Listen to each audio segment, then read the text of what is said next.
Time now for Coming In Hot with Brent Wallace, former Ottawa Senator Jason York, and Shawn Simpson.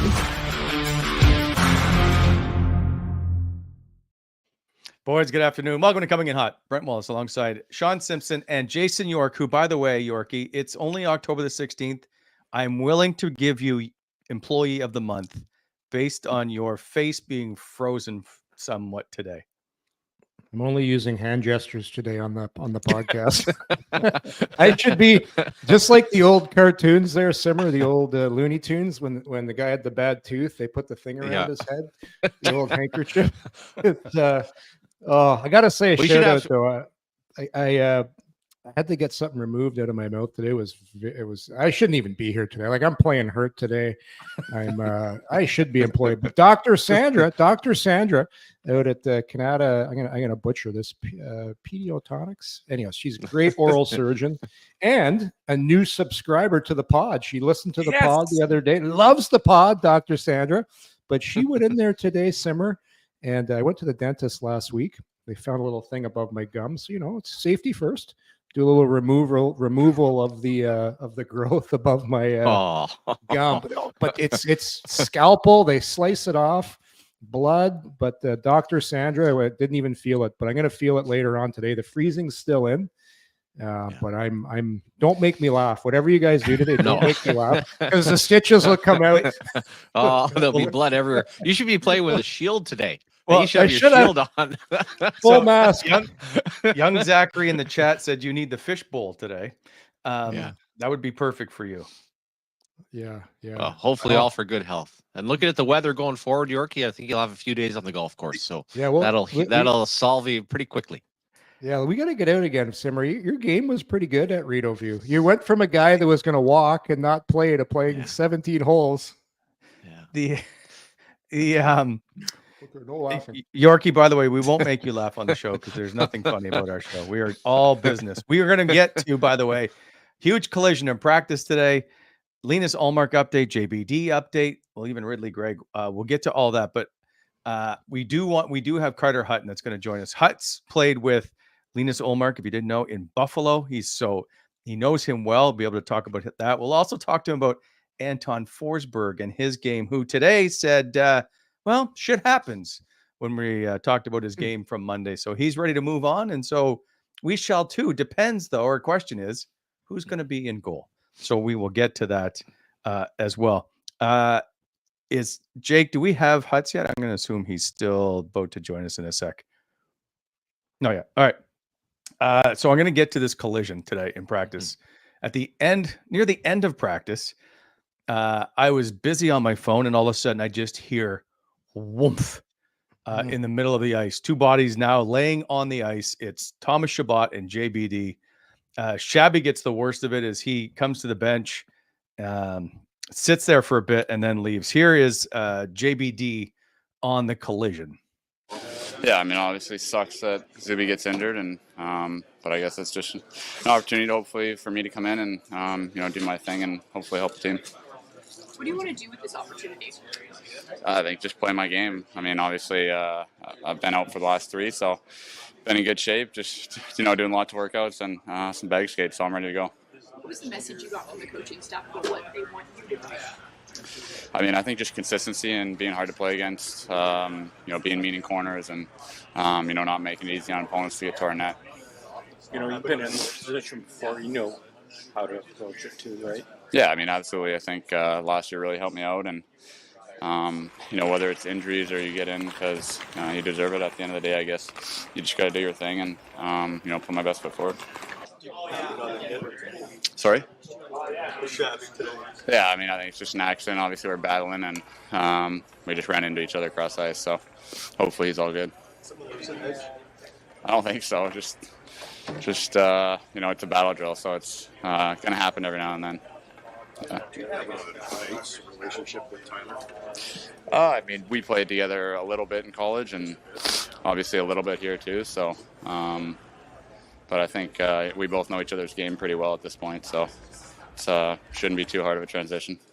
Yeah. Familiarity can bring make you comfortable, right? Yeah, absolutely. I think, I mean, obviously I've known Clubby for a long time, so it's always nice playing with a guy that, you're familiar with and you have a little bit of rapport with, so it'll be good.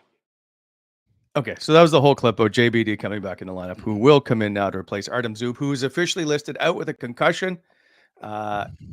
So Travis Green says he's at least a week, so we'll see that.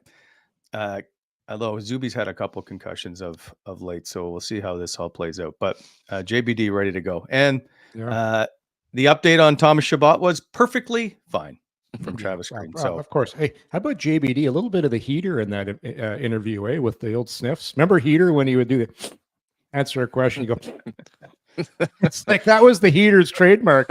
You do a sniff like every 20 seconds. So I think that's where some of those parody videos came along. One of them was based exactly on that. If you're JBD, first of all, the injury to Zub, I thought had a real good training camp, guys. But the other one for the right-hand D club, if you're going to take out a defenseman in practice, guys, don't earn a spot. You got to aim at the right-handed guys. Forget about the lefties. So yeah, no, it is for sure. And I mean, again, no big deal. And I'll also say for Coach Green, I guess it's playing in a Canadian market and having coached in a Canadian market. He says very little, but he says just enough. Man, oh man, is he good with the media on just, hey, here's what it is. There's nothing to expand on. And I'm not going to go Bill Belichickian, but he is he is certainly interested in dealing with the media. He's got a great poker face. I agree with this. Bernard Docker had a nice training camp. I thought he handled himself really well and handling it the right way. Wait for your opportunity. You know this is going to happen. There's always injuries. Now get in there and just be steady. The thing with him right now is if you want to earn the coach's trust, because it's a new set of eyes on him. It's Travis Green. It's Nolan Baumgartner, the D coach, and just show these guys you can play a simple, effective, smart game. If he goes out and you don't notice him, it means he's had a good game. That's what you're looking for. I'm excited to see him play. Like you said, I've watched him in practice. He looks good. Like he's battling hard. I think he's. I think we may think of him as JBD from last year, and I think he's a different player than he was a bit last year. Well, here's the thing. Here's the thing, Simmer. As a defenseman, when your first go around in the league, you play not to make mistakes. There's guys like the Sandersons and those types of guys that are different breeds. But for the most part, if you're a defenseman, you're nervous and you want to go out there and you play tentative. And it just takes a while to get your feet wet. And he's still going to make mistakes. He's still a guy that doesn't have a lot of reps. But it's just you got to fight with your inner self to be confident as a defenseman because you're so much more under the microscope in a forward. Because if you make a mistake, it usually shows up a lot more. So he's one thing about him, Wally, and I like the Wally Vision clips there, by the way. He does compete and simmer. One thing he's really good at, he blocks a lot of shots, and that's a good thing and something this defense core needs. Well, and you know about the transition more than anybody, but I also think playing last year, guys, and then you realize, you know what do I got to do after the summer? Over the summer, what is the one thing I got to work on? Probably just getting a bit stronger, getting more of a mentality of blocking out. But I think there's a lot of good there. And I'm trying to figure out based on social media, guys, who the fan base is tougher on, the defensive core or the two goaltenders that are playing if Ullmark's not playing. My, oh my, nobody is open-minded. Certain guys are just absolutely no good. And I'll be honest, I'm very comfortable with he and Clevin. And the nice part is they get a couple of games at home, should get some pretty good matchups. But no, nice opportunity here. And as we talked about yesterday, no surprise, it looks like Hamonic will end up sliding up with Sanderson and JBD will go with Clevin. We'll get to all that in a sec. I do have Carter standing by. First, this segment proudly presented to you by Charm Diamond Centers. Proudly Canadian owned and operated since 1972 with more than 85 locations across the country through Charm and their sister brands. Get custom ring building delivered in less than 4 weeks and the Charm Masterpiece program and an unbeatable pricing policy. Check out a large selection of Canadian lab-grown diamonds, mine diamonds, and don't pay until 2025 with their instant in-store financing on approved credit. For more information, go to charmdiamondcenters.com. Don't forget, guys, Christmas fast approaching. Now, let's bring in Linus Ullmark, former teammate, battery mate, if you will, an all-around good guy, plus very smart when it comes to talking about goaltending, Carter Hutton. Sir, welcome to the show.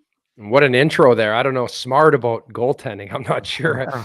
Anyone who becomes a goalie, I don't know if you can say we're smart. Before I begin, smart, Carter. Carter, come on. Don't be talking like that. Yeah, similar to the former goalie, too. a lot of people in the chat wondering if you could possibly sign a contract and be the backup for the Ottawa Senators. So there is a lot of belief in your game.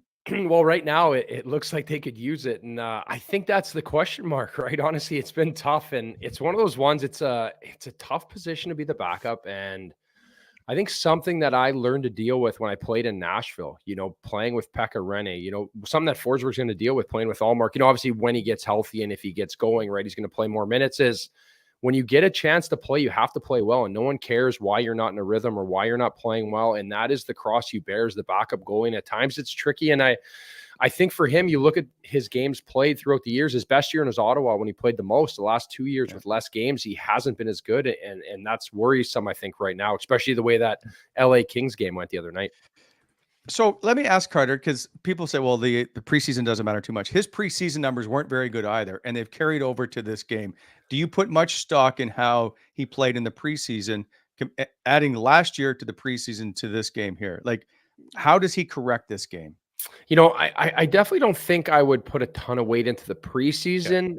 It's more the eye test when it comes to the preseason. What does he look like? Is he managing his movements? Is because at times you can play on a depleted lineup, especially if you're the backup or the situation you're in. It depends what team is in front of you and what you're seeing from the other team in preseason. But for me, his game just looks busy right now. He looks all over the map. He doesn't look comfortable. And that's like a sure sign for me of a guy who's not confident, right? And something I struggled with, especially as a goalie, where I needed to play with jump. I needed to play with, a little more like kind of Marc-Andre Fleury, right? Watch the extra movement and the way. I've always found it so impressive what he can do, playing as many games as he can. Where when I started to play more games, I found the wear and tear a lot more. And for me, I think with Forsberg, what I see is you see a goalie who's not really trusting himself and a lot of confidence.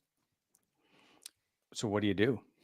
I think for him, this is something where he needs to find a way to get this between his ears set up too, right? And that's where I put a lot of value in the preseason, in the routine, in the ways. He's been around long enough now to say, it's not like he's a young guy by any means, right? This is a guy who's been through in his career. He needs to almost, find a way to reinvent himself, whether it's in the rink, the way when he gets there, off the rink. And for me, something I dealt with too, sometimes we become creatures of habit, right? And sometimes you need to break that mold and find ways to do something differently. And I think that's where he's at right now. I know the season's really young. You don't want to hit the panic button too early, but the way things have gone, you look at those numbers just continually getting worse. That is worrisome for sure. Would you agree as far as the eye test, Carter, that basically he's playing back in his net? Doesn't seem to be square on anything. And as you pointed out, there is just no confidence right now. It's almost like he's falling back where it's almost, hey, I got to grab hold of this and start being more aggressive. I couldn't agree more. And a lot of those plays for me, Simmer, is just the fact that he's moving too much when the shot's coming, right? Like we talk about holding your ground where, for me, I walked that line of, being aggressive. And then later on in my career, when I started to back myself up, I was more successful, but it was like calculated, right? And at times when I struggled, I would almost drift back in the net like you're talking about, and safe almost becomes depth, right? Like when we talk about that same thing in a game, right? A team holds a lead and they start trying to defend the lead. And all of a sudden, like the game just gets out of hand because you get away from what got you there, right? And I think that's what I see in him. And for him, I think it's going to be a matter of, managing that depth, but not being, it just looks so unconfident, right? Like he's not tracking pucks. He's not competing to find pucks. And that's where the game slips away from you, especially the way it's played in the NHL. There's so much traffic and so much speed, and the game is not getting any slower. We talk about these young players that come up, our third or fourth liners, where when I first broke in the league, there wasn't nearly as many chances, right? You had more veteran guys. They paid guys good money to be on that third and fourth line, where now you have younger guys because of the salary cap, because of the way guys can move through the waiver wire. You got guys that are super skilled but may not defend as well. So as a goalie, all of a sudden it becomes way more chaotic. And as soon as you're off a little bit, you're off a ton when it comes to this league. Okay, Carter, I want to air just Forsberg's sound from today. I think it's 2 minutes. I wasn't going to do it during the interview because I didn't want to waste your time, but I want you to tell me if you pick out anything for confidence-wise in this clip. Obviously, last night, personally, I didn't go the way I wanted, but it's nice to get another opportunity there to get back on trainer and get going. But it's nice we ended up getting a win out of it. 2 points matters, so it was great. When did you find out that you were starting Monday? Was it Sunday night or was it? Well, it was a little uncertain there with Ullmark, obviously, but it was night before or day before practice. How do you approach a game, and just bounce back? I mean, it's not like I'm a worse goalie just to say I got to pull the game. So you got to remember that and get back to my game. Just play the same way as I finished last year, and have those small points there where to focus on and just go in and do the job. Almost makes you want to get back in there almost as quickly as you can, right? Yeah, it's nice. Obviously, you don't have to sit on it. Just get out there and get another chance to prove yourself. So it's good. And Tom, what did you see in practice today when Wallace went down? A heavy hit. Yeah, I mean, I didn't really see what happened there.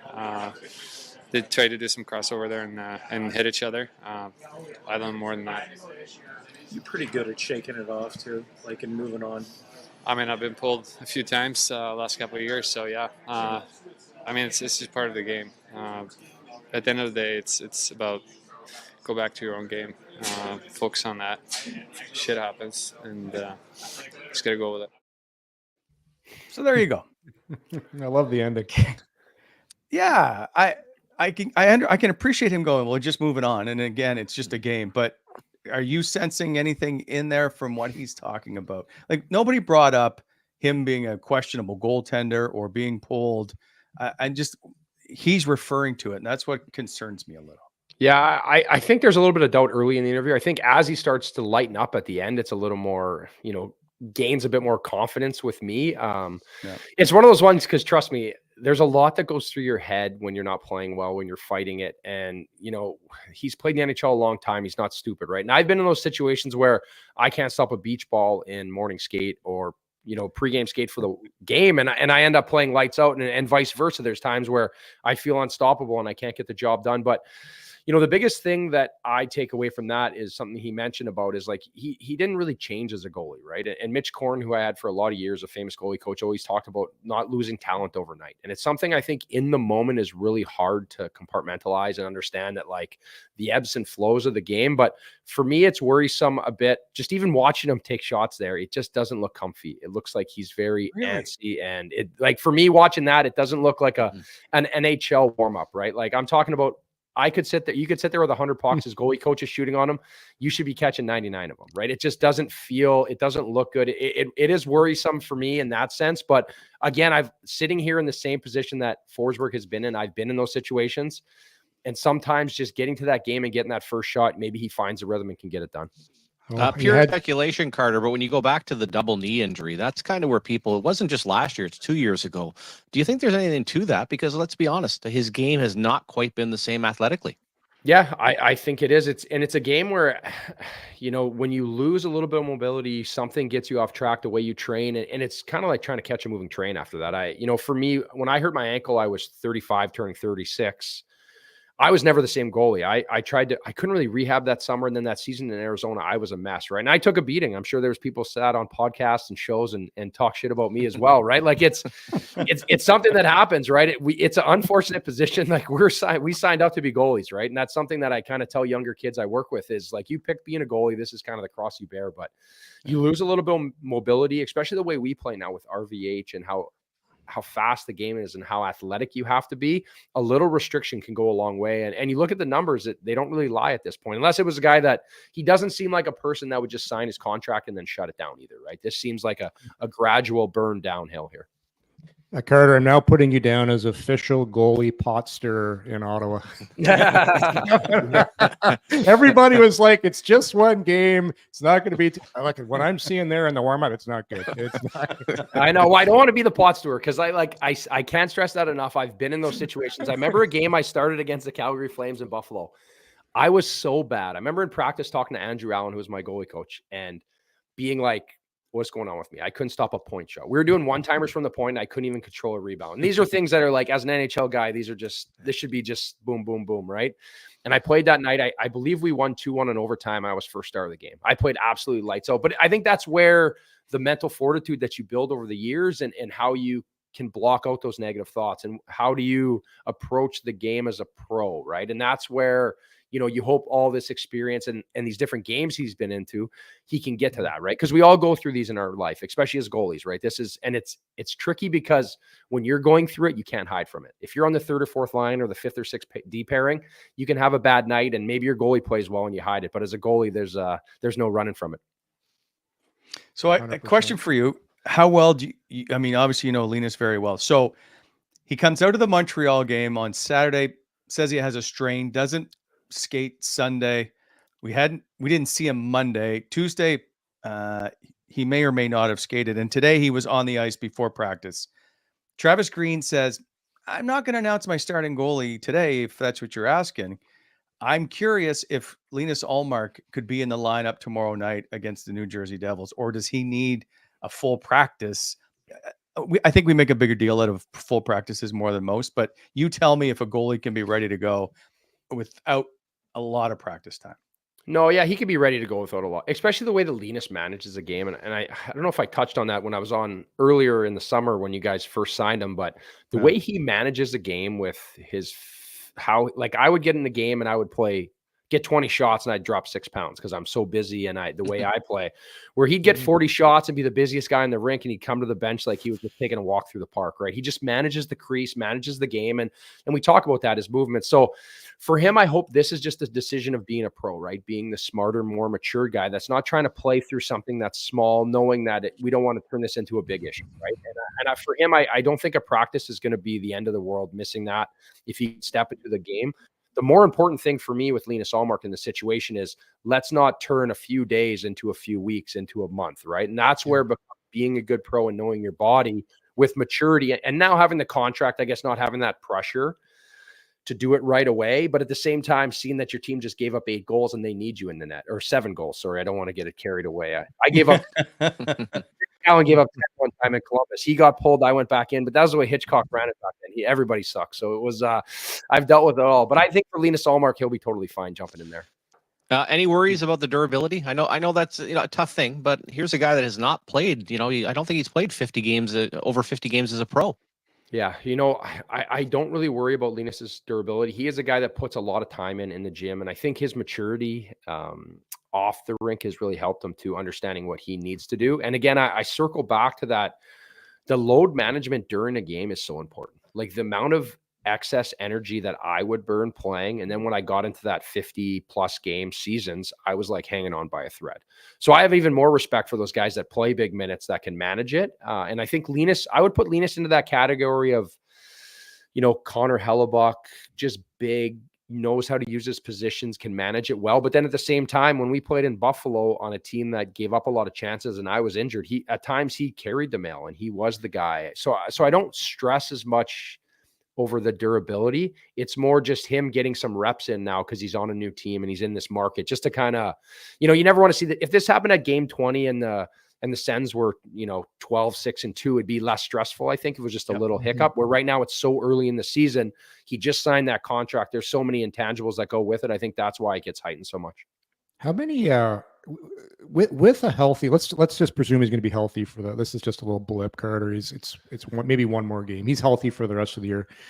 Is he a big enough difference maker where you see Ottawa being in the mix for a playoff spot? I do. I honestly think that he is a difference maker. He is one of those guys. There's a handful of guys in this league that are difference makers every single night. And I think when you start getting the contract that he got, this isn't by mistake, right? Mm-hmm. He is a guy that every night can make a difference for this Ottawa team. Yes, they need to clean a lot of stuff up, right? Yes, they need to play a better brand of hockey. They need to defend better. And there's all these, things that we learned from last year about this team. But I also think that when you ice a player like Linus Ullmark in your crease every night, he is a guy that can make a difference maker. And obviously I'm a bit biased, but goaltending is by far the most important position on any hockey team, right? If you put an elite guy on a team, he can make a difference every night. And I think he is the guy to do that. But you also need a guy that can play 25 games to manage that rest as well, right? If you're going, if you're not over 500 or at least 500 when your backup's playing, you're going to be in trouble either way. How tough of a spot is it for Sogard? You look at him right now and I feel that, Carter, where you're like, no, you know what? He's not confident enough to the point where I think he could actually do some damage if he had to play right now. Yeah, I know. And I think that's the tough part, right, about this position. And again, there's never like it's different how they protect certain guys, right? If you're, like even Devin Levi in Buffalo, good example. He went to the minors right away, and they're really trying to protect his growth and where he comes in and spot him starts. Where sometimes for other guys, you don't have that fortune. You just get thrown to the wolves at times, and that's where that preparation and always being ready is so important. Whether you're in the American League, because there's times where I remember one time when I was in San Jose, I was the backup in the American League, and Alex Stalock got hurt, and then Ninemaki got hurt in the NHL, and I was right up in the NHL. So there's no one kind of babysits you coming in, right? You always have to be ready. It's a tough situation to be in. And for him, he can go in and I think play a little more, maybe Forsberg, there's more pressure on because you have the contract, you have to perform. This is, now and then, where for him, if he goes in there, try to be a little bit more rent-free on it and just have fun and go with it. But easier said than done. Well, I guess what does his performance on in the last game do, confidence-wise, or anything for Matt Sogard? When, yes, he was called up on an emergency basis. I'm not sure mentally how you guys prepare when you're just called up, expected not to play, but he is playing, and now he's allowed 4 goals. Yeah, it's not easy, right? Especially, so I think for me, like if I were able to talk to him, the situation I've been in is you got to win.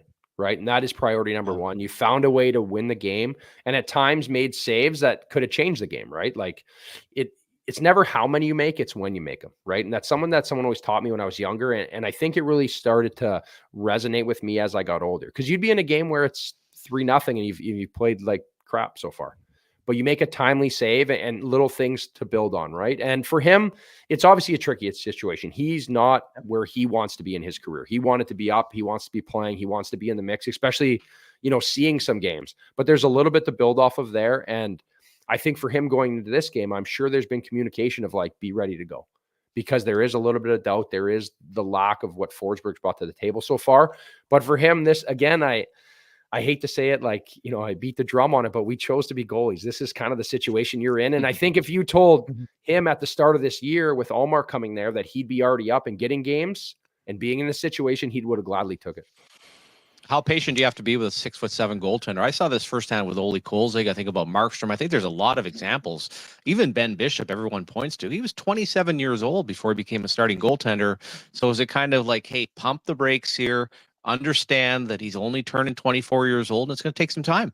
Yeah, I totally agree. And there's not many guys that step in right away and have a ton of success, let alone the size. And just, again, being able to manage the game at the NHL level is a different animal, right? You look at Ben Bishop, who I played against in the minors, in college, all the way up through the pros. He took a long time to really find his game, right? You think of bouncing around a little bit. And he was a guy who at times in Tampa and Dallas, where he was a sought after goalie, right? Where these guys become a bit more of a project, right? Just like a big defenseman who's that size, right? There's always a little bit of growth, and they need to grow into their bodies and understand how they can use their size. So I wouldn't really press the panic button on him. I think for him, it's better to play and be the guy and takes his lumps and bumps and bruises in the American League, because some of these guys that get rushed too early, and then especially in a Canadian market, right? There's no hiding from it, right? If things don't go well, you're almost like anointed the black sheep, right? Where it's almost better for him to grow and develop in the American League. Last question I have for you on Linus Ullmark. I know you talked about after 50 games how draining it is. Are we stupid to suggest we need him to play 60? I think so. I think in today's day and age and the way the games are back to back, but I also think that this is a big time for the Ottawa Senators as well, too. I think this is a big season, and it's not just about making the playoffs. It's making a statement that this team is for real and that they've taken a step forward. And if he's the guy that can get you there, where maybe we don't see him in practice barely ever, maybe he just becomes a straight game goalie. And we're seeing that more and more now. We're skipping little skates, and even if he's jumping out for 10 minutes before, pregame skate just to do his goalie work and start that night, I think this team is at a point where if he is the guy that can get you where you need to go, then you do what you have to do. And if Forsberg isn't your guy, then you start looking and trying to find a guy who can play 20 games or who can play on 2 weeks without a game, because at the end of the day, that's what you need to go with Linus Ullmark as a complement goalie. Finally, when a goalie scores like Philip Gustafson last night, does the entire union cheer, or how does this work? Yes, I had so many texts. I had a wedding this weekend. My brother-in-law got married and I was asleep at like 9:15 last night. We put the kids to bed. And so I woke up to so many texts of Gustafsson scoring. So the goalie union is together. Everyone is excited. I just had to watch it this morning on my phone. I was showing my little guy. Then he's like, "Have you ever scored?" I was like, "Well, I scored in like a practice squad game during COVID when we didn't do exhibition games." So I was like trying to grease him a little bit that I scored, but like he's like he wasn't buying it. That's pretty good. Thank you for your time, Carter. We appreciate it. Love to have you back on again soon, actually. No problem. Anytime. Thanks for having me on. See you, Carter. There goes Carter Hutton. Oh, I love just stirring it up. Hey, Simmer, there's a man after your heart right there. Hey, just well, no, the honesty, and this is a thing, York. Go to Forsberg first, guys. I don't see any confidence, and this isn't about a bad preseason. This isn't about having one bad game.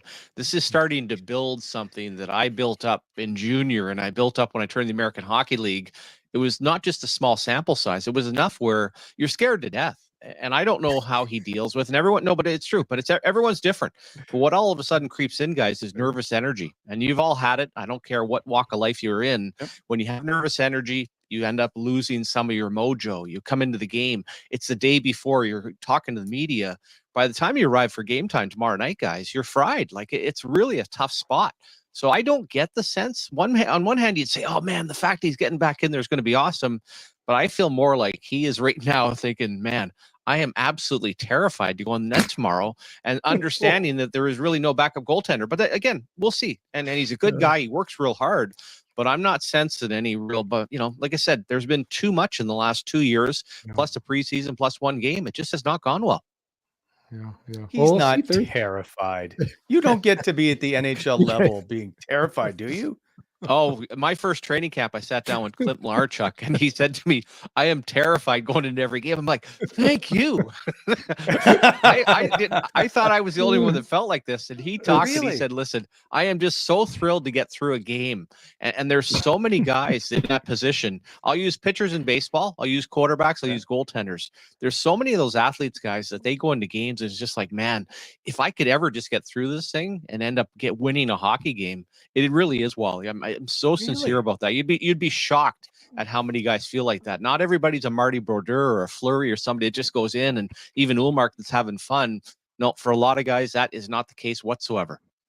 I would say this is why guys have routines, because the build up to a game, it starts the day before, and you're just waiting for the game to happen. Then the day of, you have your meetings, you have your skate, and you go home and you sleep. Guys have routines. I used to keep myself so busy before the game because I didn't like to sit there and think. I just wanted it to happen. I just wanted to go. So I'd actually I think I told you guys this before. I'd come out warm up and take all my gear off. So I'd have to put it back. I was actually exhausted before the puck dropped. I was doing all this stupid routine. I had to go take a shower, go do some jumps, do some sprints. The warm up for me was actually insignificant. Like, I wanted to get on warm up and off as quickly as possible because I had this routine that I had to do before the coaches came in, and I only had 9 minutes to get it done. But yeah, we'll see. Forsberg, I don't. For me, I'm not getting the afraid vibe from him or a guy that's nervous. I just. We'll see. I think it's one game. I think it's early for us to hit the panic button, but I will say this: it's an important game. I think he needs to. I think he needs a nice bounce back. And looking back in that game, those first few goals on him were pretty odd. The one was deflected. The one was a great shot. So we'll see. The worst thing that could happen though is to have another stinker, like to have another game where you give up a bunch of goals. So if he has a good game, I think that'll say a lot. And like I said, to me, it's still really early. Yeah, you're certainly cheering for him too. That's one of the other things. And it was pointed out so loudly by GJ Smith talking about how hard he worked in practice. And that was a reference to Matt Murray. So I feel that part. Also feel like Gary Smith, who ended up showering between periods, a goaltender would end up getting completely undressed. But as far as Sogard as well, guys, here's a few things with goaltenders. This whole idea of when did you get to know you're playing? Listen, unless he's told the other guy that he's playing, you be prepared at any time. And then the other thing, and I was the king. My last game I played as a professional hockey player was against the Binghamton Rangers in the playoffs. Jimmy Rivnak got pulled. most goaltenders will tell you the easiest game to ever play is the one when you go in to mop up, because you weren't nervous going into it. There's no expectations. You're usually down in a hockey game. So some of these ideas that people, well, was he ready? And again, we found out he played Saturday night, not Sunday night. Hey, you're going in halfway through. He right now, unfortunately, doesn't feel like he has a whole lot of confidence, because that should be a game where you're like, there's not that much pressure on me. I should come in and be super, super sharp. Say most guys in the NHL, though, that have played there and they're there, they embrace the pressure and they use the pressure as their ally. Like, one of the biggest things I miss, guys, in my life is not having any pressure anymore. Like, besides you got pressure doing the show with Wally. Yeah. But that was like, I remember, like, when I was doing television, the reason I love doing play-by-play is because you're on live television, and if you fuck up, you look like an idiot. And I love that pressure. Although I looked like an idiot more times than not the first couple of years doing it, but then it's fun to have something on the line. It's like, it's why a lot of professional athletes play golf, and they bet when they golf because there's something on the line. Like, guys that are in the NHL, to me, and that, like, they love the pressure, they love dealing with it, and they love performing on a stage where there's lots on the line. So we'll see how he does. He's not in the NHL by accident. We'll see. It's one game. I'm very interested to see how early it goes. One thing I'd like to see change is early shots stop going in, because that's been a trade with Ottawa going back to last year. What's the stat? 22 times last year they gave up a goal on the first or second shot of the game. Yeah. It was up there. I'll use the other side, guys. And again, I'm a big fan of Forsberg, and I appreciated the way he played. But there's also a realization that he was a waiver pickup. There was a realization that he played for a new contract when the team was out of the playoffs and played great hockey. So it's there. But unfortunately, the last couple of years, along with the preseason, along with the first game of the year, that is where you kind of look at, okay, is he realistically? Are we talking another Hamburglar? Are we talking another Mike Condon? That has to be in the back of your mind and be realistic about it. Okay, moving on. Time to pay some bills. Yorkie? Well, big thanks to our good friends at BEI, Bonisher Excavating. Great if you want to spruce up that house of yours with some nice curb appeal. They can also help with paving your driveway and topsoil and aggregate sales as well. Plus, BEI also does equipment rentals. You can reach them at 613-432-1120 or at bonisherexcavating.com. BEI helping to shape the Ottawa Valley. And as always, slow down in those damn construction zones. This segment powered by Square. If you run a restaurant, you're too busy for this ad. If you're thinking about getting more orders flowing and new locations opening, you need to get more customers and keep them coming back. So really, you're thinking about Square, because Square Restaurant Tech helps more than 400,000 restaurants do all those things and more. So when you're thinking about your restaurant, think bigger and think Square. Go to square.com/ca/en/campaign/big and RST to see why Square is big in restaurants. You can also see the full URL on our website. Okay. So as Simmer, you predicted, although I don't believe you to be like a messiah thinking that JBD was going to pair with Tyler Klevin. That's how it went at practice today. Travis Hamonic with Jake Sanderson, and that leaves Nick Jensen and Thomas Chabot. Is it real? Like, are we to think that these pairs won't play a lot together? One, because they power plays and penalty kills, but that they may just rotate 3 or 4 guys around. What's that, Wally? Sorry. No, as far as the pairings, guys, no, I think you're comfortable with it, Wally. Again, if you look at social media, Hamonic's terrible. He can't play. Why is he up with Sanderson? JBD's coming in. I think they'll be comfortable with him. I thought JBD had a real good preseason. And the other part for people, and Zub is, what would you rank him? Probably the second, third best defenseman. That's not easy. But look at the LA Kings when they rolled through the other day without a guy like Doughty. I'm actually comfortable with this 6. Now, how they do that, there's an understanding that Sanderson's going to play close to 30 minutes. Maybe Chabot is as well. How you work it. But I'm not looking to this right now, Yorkie, and saying, oh my God, I'm terrified if Klevin and JBD get on the ice together.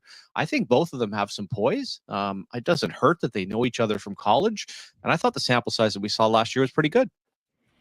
Yeah, no, let's if you go around and you look at all the rosters of the NHL teams, you're going to find one or two defensemen on each team. Like, wow, who is that guy? I've never heard of that guy. But that's what the salary cap era has done, especially when you got guys on your team that are eating up 25% of your salary on other teams in the league. You're like, okay, so you got to fit in a couple guys back there that aren't making a lot of money. So it's like I look at it as an opportunity, especially early in the year. Early in the year, the league it's at a pace right now where I call it phase one. Then it's going to go to phase two just before Christmas. Then the league picks up again after that. So, and then before playoffs again, then playoffs you go up to warp speed. But yeah, I think Bernard Docker will go in and be just fine. Like he's got a little bit of experience now, and it's good. Like he's going to be hungry. You just sat out 3 games, so you're going to go in there and you don't want to get pulled out again. Like you want to go in there and make sure you're when everyone's healthy, you're not the guy coming out. So this is it's a great opportunity for a young player. And I like when you get 2 young guys together and they'll talk before the game and they'll say, okay, yeah, let's talk a lot out there. They've known each other before. They know their tendencies.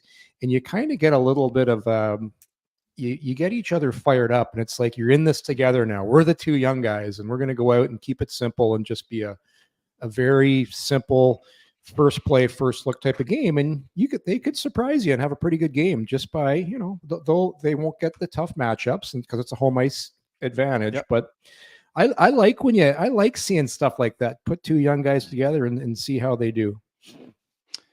I forgot, gentlemen. I know we're past kind of the goaltending situation. I wanted to let you hear Travis Green today on the goaltenders, which includes Linus Ullmark, which is why it makes me think that he might be in the lab tomorrow. Here is Travis Green. So anytime you give up 7 and give up some power play goals or penalty kill goals, it's easy to say you got to work on it, which we do. I think both our goalies would like to have some shots back, and that's just part of the hockey season, and we'll work on all that. Speaking of which, do you say much to Anton or just put him back in the net? Petey does a great job communicating with him. I talked to him after the game that night via text. But he's been in the league a long time. I'm not worried about him at all. I know he's going to be excited to get back in the net and full confidence in him. When you skated today, do you anticipate that probably you need to practice or 2 before he returns to the net, or is that? It's a good question. We'll see tomorrow how he is. I'm not going to announce my starter tomorrow if that's what we're getting at. Wally. I didn't ask him the starter question. But that there's something about it that makes me wonder if he's going to be in there. Yeah. Well, but when we were talking earlier to Carter, like it's different now, right? With the goaltenders, you can jump on the ice today and you get a good pregame skate tomorrow, and all of a sudden you're good. Like we were talking about that yesterday. That's a lot of time off to when, like, I think he just strained something to now. It's just they're gonna have to decide, am I going to go in there and risk turning the strain I had into something worse? Or you don't want to play this time of year when you're 80%. You want to be 100%, especially when you've got this much riding on your goaltending. Yeah, and you also ask yourself, hey, are we smarter to wait until Saturday? I find it a little strange, guys, and I understand it. I know the modern athlete's a little bit different, but it was Paul McLean used to say you got to have a full practice first. The fact that you can't even go out with the regular group, you practice on your own, then you have a morning skate. I don't know. And I also, again, in the back of his mind, I'm sure he's not looking and saying, I got to save Anton. But combination of Zub is out, you've got some young defensemen, I need some saves here. This is putting an awful lot of stress both on the goaltender, whoever's going to start tomorrow night, along with the defense. So, like I said, I guess you leave it open, and I wouldn't be shocked, but I find it a bit strange that you wouldn't say, listen, if he's just right there, he hasn't really practiced, he's got a morning skate, why wouldn't we wait till Saturday? Why wouldn't we wait until the road trip? I mean, the sky's not falling. Worst case scenario, you lose to New Jersey, you're 500. You hopefully can have him back for Saturday, but we'll see. I'll guarantee you every coach in that office is like, if he's healthy, we want him in 3-1 versus 2-2. The coaches are more competitive than the players because they want to get off to a great start, and they're looking at those 7 goals and they're like, okay, fingers crossed we get Ullmark back in there. And it is what it is. Like, they gave up 7 and you can get a chance, and you could just tell. I like Wally vision on the scene again. Props. So back to Travis Green for a sec, because you just brought up New Jersey, which is an interesting quandary. I know Travis Green isn't going to Linus Ullmark, or maybe he is. Hey, we're facing my former team tomorrow. You want to say, listen, there's going to be a lot of money on the board. The boys are going to be all over Coach Green. I asked him today, Yorkie, is there money on the board by the coach? Here's his response. Lots. No, not much. If they do it, it's in the coach's room. So, yeah, anytime you play an old team, you want to win. I mean, that's just human nature, but they're going to want to win. It doesn't have a big effect on the game, that's for sure. I want to win every game, though. He's putting some money on the board. Yeah, I don't care, guys. I've been fired by teams working as an executive. Hey, you understand. And this idea, like, oh, it's just one other game. For DJ Smith coming in the other day, for Sheldon Keefe playing the Toronto Maple Leafs, you're Travis Green. They didn't want me. I mean, it's as simple as that. I mean, I am now with the Ottawa Senators. Do I want to show them? Do I want to perform well? And of all things, Sheldon Keefe ends up being the coach. And I also think, guys, for the Devils, there's a lot to clean up. I watched their game last night there. They are, there's a little bit of a mirror image of Ottawa, but there's no doubt. And you pointed out, Yorkie, the reason you excel and people are, we live in the modern world of everyone gets a trophy. Well, why do you play competitive sports? Well, listen, you could get cut. Why do you go to a World Junior Camp? You could get cut. Why do you go to the NHL? You could get cut. I mean, hey, thanks to real life. I mean, this is the way it works. And so for Travis Green, absolutely, he's going to be pumped up for tomorrow night. Oh, I love it. I love it when the coaches get in there and they come in and they'll get the marker and they'll do it right. Sometimes the guys will silently do it, but I like when they come out right when all the players are in their uniforms and they take that black marker and they write up. Put up a big, whatever the number is going to be, but it's going to be lots. Greener 4-year contract. He's got, oh boy, I'd love to know what that number is. But compared to the players, that's where you roll in. You go back to one of the movie scenes of you throw $100 on there, and the players are all like, I'm making $8 million a year. You better make this some serious cash for me to get motivated, right? You walk out there, the players are all looking. Well, I think technically, by my calculation, that's $5 each if we end up winning the game. So we'll see what ends up happening. But I would also like to think Brady Tkachuk is so aware, guys, as a leader, he would understand. The guys that are cognizant of would understand. Hey, let's go out and win this one for Coach Green. For sure, absolutely, 100%. It's so fun. It's light practice today, by the way. Yeah, it's so funny. We talked about this before, but it's one of the funniest things in the NHL.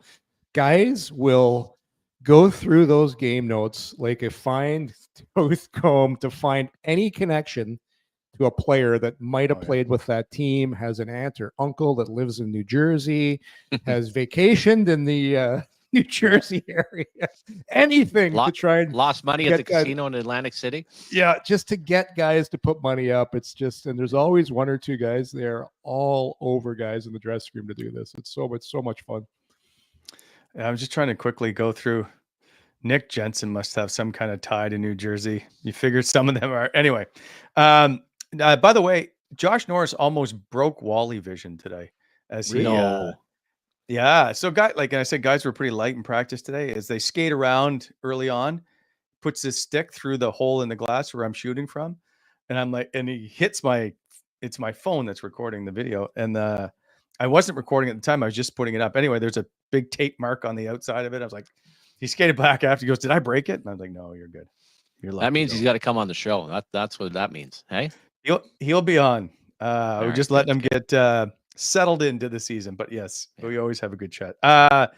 Speaking of teams that need to get things going, I'd like to now bring into you Bet365, as this show is proudly presented by Bet365. Open an account with Bet365 today and bet on a huge range of markets. So whatever the sport, whatever the moment, it's never ordinary. Bet365. Use code DAILY365. Must be 19 years of age or older. Please play responsibly. Yes, Simmer, don't worry. Simmer survey is coming up. But first, I wanted to ask you, two teams in the league do not have a single point yet. Can you name both teams, gentlemen? Toronto and Colorado. Colorado is one. Nashville the other. You give me a chance. I was going to Yeah, say the Preds. you can't be on like. I asked the question I had it right 10 up on my minutes ago. phone. I was Yeah. So the Boston Bruins go into Colorado tonight. I'm just curious if you think the Colorado Avalanche are going to finally pick up a point. Yes, I think they will. Just like Edmonton picked up theirs against Philadelphia. I think overtime. It took overtime, but I think Colorado will get it done. Nate Dogg is going to put that team on his back and get things going for the Colorado Avalanche. They're not losing 4 straight to start the year. Yeah, we all started out with the Oilers last night, and hey, talk about scored with 3 minutes left to tie the game and won in overtime. Still wasn't pretty. Still not a lot of confidence. I'm going to say this: if you're asking me, and I'm going to lay a few bucks on the line, for me, a lot of money would be $10 at this point. If it's Georgiev against Swayman, I'm taking Swayman all day long. So I'm going to say no. Yeah, I think the Avalanche are in a little world of trouble at the moment. And Simmer, you were the first to bring it up in the show about their goaltending is a big question mark. Yeah, I'm going to take the Boston Bruins side on this one. If, in fact, it is Jeremy Swayman, which I would think it should be. All right. By the way, oddly enough, the Avalanche are the favorites to win this one. Okay. Now, without further ado, it's time for everyone's favorite. Simmer.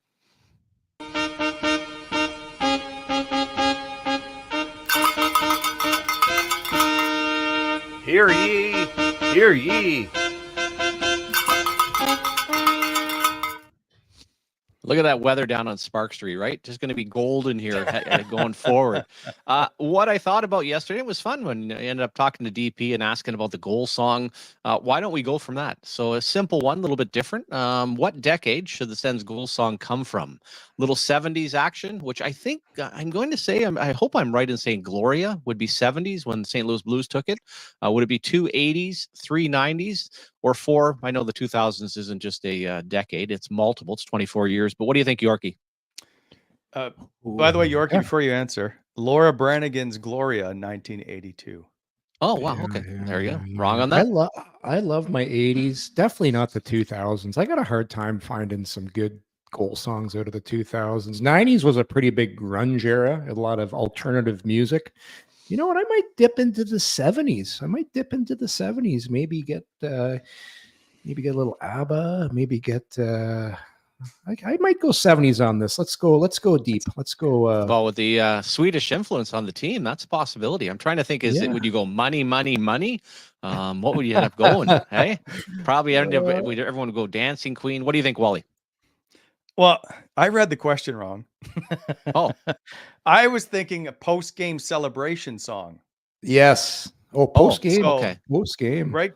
Because the post-game celebration song is always a little bit off the wall, a little bit different. I was going to go with China Grove by the Doobie Brothers. That would be mine. Because the start of China Grove is fantastic. Oh, wow. Yeah, it's pretty I good. actually could not, as I was building this question as well, I totally am going back to Celebration by Kool and the Gang. I think that fits so many different things. It's so cheesy. It's so wonderful. Yeah. I think both as a goal song and a celebration afterwards. So my vote is for Kool and the Gang, which I know for sure is big 80s. I'm pulling out number 2. I think this is a 70s song, and it's our old winning song from the minors, the year we won the Calder Cup. Warren Zevon with the Werewolves of London. I just love that. Classic. I love that howling wolf. Gets everybody going. I would like something in the 70s for me, but that's a good one for me. The Werewolves of London. Yeah, I also thought if you're going to go local, do you go Alanis Morissette? Do you do something? Has Otto ever done that? Have they ever used any of her music? I know she sang the anthem back in the day. No. Which one do we go with out of Alanis? Got a couple angry songs, got a couple mellow songs. Yeah, I don't know. I don't have the catalog in front of me right now. Jagged Little Pill, very one of the best-selling albums. One of the best-selling albums, I think, of all time. Absolutely.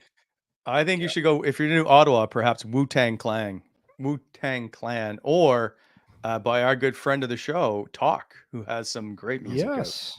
So, anyway, who narrated the Sens video this year? Their Heart Overhype video that you can see on their website. Okay, gentlemen. Big game tomorrow. We'll be back to give you our picks as the coming in hot Challenge Cup. I don't know what we call this. We'll be back to see if I can get to 500. Well, you finally got a W, so that's good. Hey, you got baby steps here. Hey, my pick goes in first tomorrow. All right. I think I'm unbeaten, aren't I? 3-0. Well, I gave you the Montreal one, so yeah. With my Montreal pick? I think you're to 4-0 last night after last night. So yeah, I think I'm to 3-1, and Wally's to 1-3. Last night that we only picking Sens games. Oh, it's only Sens. Okay. So we're not doing the Colorado game, the Colorado Boston game ain't counting. No, that was just for funsies. I run a tight ship here. All right. Jake, I don't think there's anything left. Please tell me if there is quickly. Jake. No. Okay, good. We'll see you tomorrow, gentlemen. 4 p.m. if that works. Absolutely. Have a great day, Ottawa. Enjoy the beauty weather. Go salt. Rinse your mouth with some. No salt for the first week after you get your something sliced out of your mouth. You got to wait 24 hours before I use the salt, Wally. And if this was preseason, there's no way he'd be on the show. But the fact that it's regular season, stepped up and played injured, almost like a playoff vibe to it. You know what? There's lots on the line here early in the year. We got to get off to a good start, just like the Sens. Exactly. See you tomorrow, gentlemen. Thanks, everybody. All right, boys. Cheers.